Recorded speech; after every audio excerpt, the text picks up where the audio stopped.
So if you've been learning about the law of assumption for any amount of time now, you've probably heard that SATS, or state akin to sleep, is the way to go. Or maybe you've been doing SATS for a while, but haven't been getting any results, or you're struggling with some part of it, or you just can't stay consistent. So I'm going to show you the 6 most common SATS mistakes that beginners make and the simple fixes for them. That way you can start doing them more confidently and start getting results faster instead of just hoping that you did it right. And briefly, for those of you who don't know, SATS is the technique where you get sleepy, you close your eyes, and you imagine yourself experiencing what you want from first person instead of third person. So mistake number 1, and this might have happened to you before.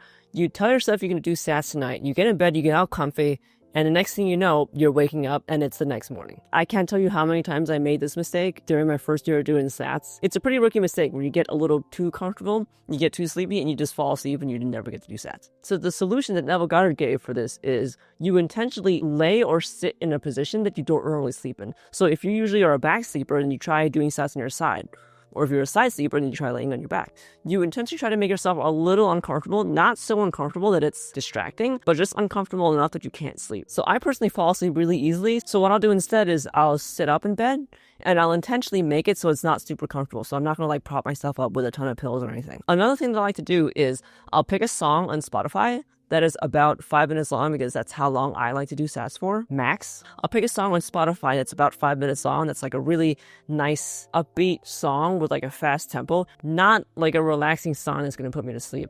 And I'll set Spotify to play that and then just automatically stop playing or shut off after that's done. And so that song will just be enough to keep me awake. And when I know that the song is over, I'll be like, oh, all right, it's fine to let go and it's fine to fall asleep now. Some people just end up doing it in a chair instead of in a bed. And another technique you can use to make sure that you'll wake yourself up is to hold something, so that when you fall asleep, if you drop that thing, it'll wake you up. So I have a friend who does this where he holds his phone up above his chest so that when he falls asleep, he drops his phone on his chest, not on his face, because that would hurt a lot, but on his chest, and that just wakes him up. Another thing you can do, and actually Einstein, Thomas Edison, and Salvador Dali were known for doing this, is they would sit in a chair and they would hold something loosely in their hand. So either a coin or a key or a ring of keys, and they would hold it above something like a metal plate.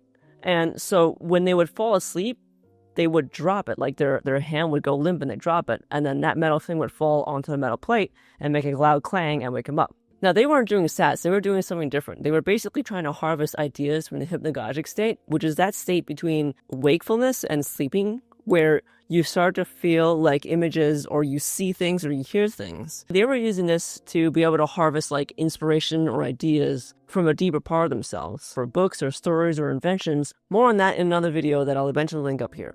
Anyway, back to SATS and mistakes. So here's mistake number 2. You tell yourself you're going to do SATS, you close your eyes, and then you're confused about what scene to imagine. So you spend the next 10 minutes trying to figure it out, and then you pass out. This has happened to me an embarrassing number of times, more times than I can count or want to admit. But the fix to this is really easy. So you pick a topic, decide which of your desires that you want to do SATS for ahead of time, way before you even get in bed. And you plan out the scene in detail, or multiple scenes if you're using more than one. And you decide what you're going to visualize, what the layout is, who's going to be in the scene, and what's going to happen. And you do this well before you lay down so that you don't pass out stressing out or trying to figure out what to do. I find it's a lot easier to do when I'm awake anyway, because if I give myself all that lead time to do it, then I sometimes come up with 3 or 4 scenes and then just pick the most fun one, or I pick my 2 or 3 favorite ones. Now here's the third mistake. You just go to bed and you forget. Sometimes I'm so excited to get into my warm, comfy bed that I just forget. It's not that I fall asleep, it just doesn't occur to me to do SATS. So what I did for this is I actually bought glow-in-the-dark stickers, just from Amazon, and I stuck one on the side of my bedside table. And it's not so bright that it bothers my partner. To be honest, I'm not even sure that he knows that it's there. But I'm a side sleeper, so when I get in bed and I lay on my left side, I see it, it's right in front of my eyes. It's basically my SATS reminder. And then every single time I see it, I'm like, oh yeah, I have to do SATS. And it really works for me. Even if my partner goes to bed 3 hours before, when I get in there, even though the star's been in the dark for hours, it's still glowing. But I looked it up, and essentially technology has gotten so much better now that glow-in-the-dark stuff can last hours instead of just 20 minutes like it used to when we were kids. These aren't your childhood glow-in-the-dark stars. Kids these days, am I right? They just don't know how hard we had it. I'm kidding. And if you don't want that in your room, you can also use any other reminder. So I have a friend that just has a piece of paper, just a printer paper that just says SATS on it. And he puts it behind his pillow. So every single time he sleeps, he has to see it. And then when he's done SATS, he just puts it on his desk or whatever. Or you can use like a specific stuffed animal, something that will always mean SATS to you, or I don't know, maybe like a figurine that you put on your bedside table or something like that. Now on to rookie mistake number 4. You do the perfect SATS, but then you can't fall asleep afterwards, so you worry about it and you think that you ruined it because you couldn't fall asleep. I'm here to say, no, you didn't ruin it. Even Neville himself said that you don't have to fall asleep afterwards. He just wants you to do it when you're sleepy because according to him, in that sleepy state, you're able to impress your subconscious more effectively. Seth has said that in a sleepy state, you also impress the deeper parts of yourselves more effectively. So Seth said, there is an undifferentiated level between wakefulness and sleep where you act as a receiver, passive but open, in which telepathic and clairvoyant messages come to you quite easily. Suggestions given during this time are highly effective. In other words, it's just much easier to impress your subconscious when you're sleepy. But he doesn't even recommend that you do your visualizations in a sleepy state. He just says to do them while awake. And I take that to mean that it's basically pretty effective either way. So you really don't have to fret about not falling asleep. Not many people know this, but there's a book called Manifesting Miracles, and it's essentially just at your command with 36 questions and answers tacked on the back. And these are questions that Neville's students himself asked him,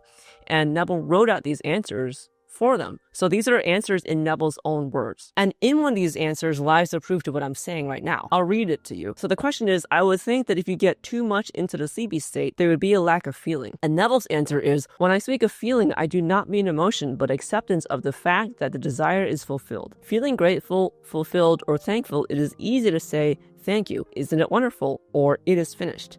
When you get into the state of thankfulness, you can either awaken knowing it is done or fall asleep in a feeling of the wish fulfilled. So you have the proof directly from Neville right there. He says that you can either wake up or you can go to sleep. You don't have to freak out that you didn't fall asleep afterwards. And if you did freak out that you ruined it, then you're sort of undoing the work you did because now you're thinking from the opposite of having what you want. So stop freaking out. Just don't worry about it and don't think that you ruined it. Now on to number 5, which is making the mistake that believing that if you're not getting all 5 senses super vivid throughout your entire visualization, that you're not doing it right, or that it won't work. You really don't have to get all 5 senses at all, and they don't have to be super vivid either. The important thing is conjuring that mental feeling that you'd get if you had your desire now. I have done so many SATs, and none of them were ever sensory vivid with all 5 senses. Like, I rarely ever do touch or smell or taste. Like, how am I going to taste the feeling of getting a job? And I think that the reason Neville wanted us to make it sensory vivid was he really wanted people to get into really focusing on what they wanted,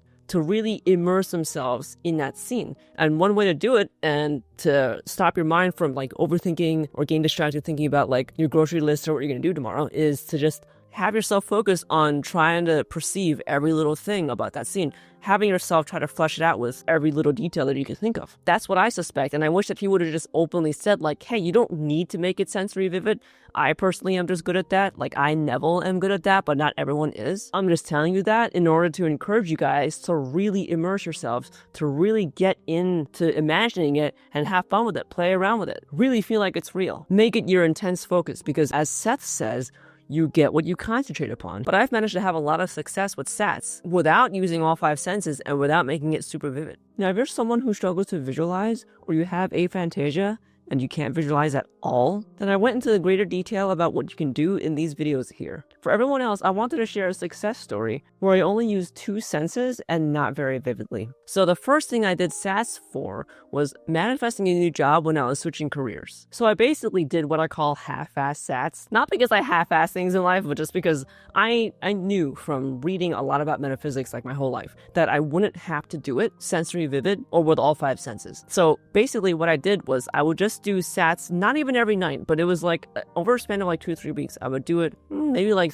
3 or 4 times a week for like 1 or 2 minutes before I passed out because I fall asleep really easily. And what I would do is I would just imagine seeing what I wanted to see and hearing what I wanted to hear. So there were like 2 scenes I did. The first scene was I'm walking into the kitchen of a loved one's house and they're sitting at their breakfast table and they're telling me like congratulations on the job. And that's basically it. It's just them telling me congratulations and asking me about it. Like I said, I was walking their kitchen, but I didn't even imagine the rest of the kitchen. I didn't imagine the floor. I didn't imagine the entry of me walking in. I just imagined that table like in a black expanse or space, kind of like if you've seen Stranger Things when Elle goes into the saltwater bath, what she sees on that other side. So it's just like this blackness.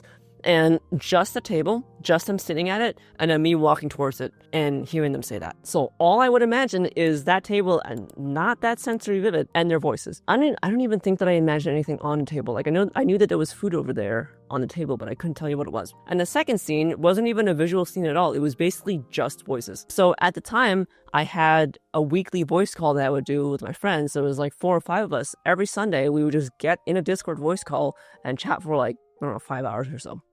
And so I wasn't seeing them. We weren't on camera or anything. And I'd usually be doing something else like video gaming or whatever the heck I wanted to be doing at the time. So for SATS, I would just imagine hearing their voices. Like I would imagine 2 of them complimenting me. And that's it. I didn't even do this every day. I did this for less than a month for only 1 or 2 minutes each night. And when I finally applied for the job, I got 3 interviews and I got 2 offers. And the only reason I probably didn't get the 3rd offer was because I didn't want to pursue with the interview process. So the industry I was entering into was software development. I was applying for a role to be a full stack web developer. And for those of you who don't know, the first interview is usually like, they're just asking you about yourself. They're just trying to make sure that you're not crazy and that you're not a serial killer.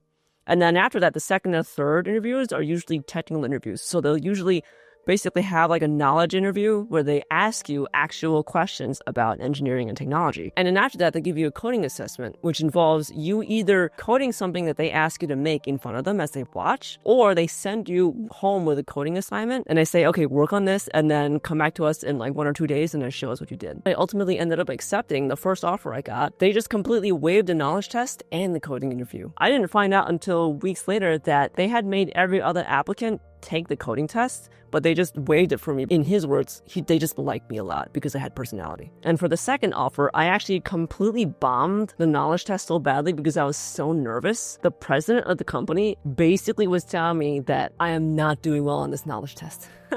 So I went away from that interview thinking, okay, I completely failed that one. And then a week later, they sent me an offer, which is crazy. I remember the exact place I was in my house when I got the offer because I laughed out loud and I like ran to show my partner. And I was like, do you remember that interview that I completely bombed? And he was like, yeah. And I was like, well, they gave me an offer anyway. Ridiculous. I mean, that just goes to show you the power of SATS. And this was during a time when the industry was like freaking out about how difficult it was to get your foot in the door to get an entry-level position. And I was applying to junior-level positions because, like I said, I was switching careers. So that first offer that I took, a month into it, my boss pulled me aside, which freaked me out because he didn't tell me why he was doing it. But he pulled me aside into a call and he was like, okay, it's clear that you're not a junior, so I'm just going to promote you and give you a raise. I didn't ask for this raise at all, by the way. And this was a complete surprise to me. I was having like severe imposter syndrome where I was like, I do feel like a junior, but I mean, if you say that I'm not, sure, what am I going to do? Decline? But that just goes to show you the power of SATS. Like, I like to call it half-ass SATS because I'm not even doing it every day. I didn't have to use all 5 senses, and I definitely didn't do it vividly. I'd only loop the scene for like 40 seconds to 1.5 minutes before I was just completely passed out because I knew that what really mattered was feeling that conviction of really having a desire. So I focused on how I would feel if I knew that that job was mine. So I'd feel like happy. I would feel confident knowing that my work was bringing value to someone.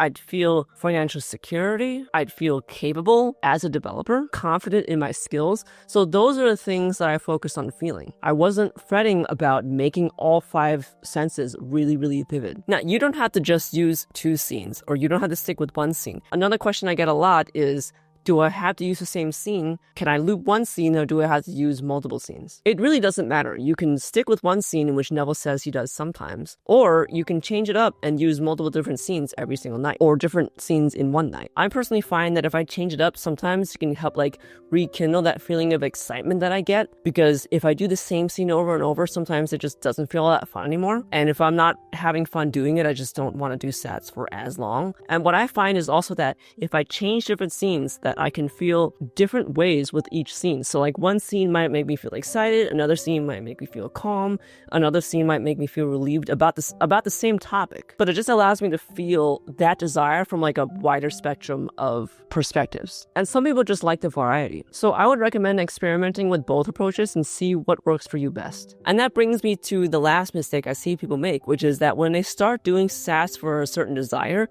they don't really feel anything when they're doing it. And so they just assume that they're doing it wrong, and then they stop. Now, that's fine if at first you don't really feel anything when you're doing it, for a number of reasons.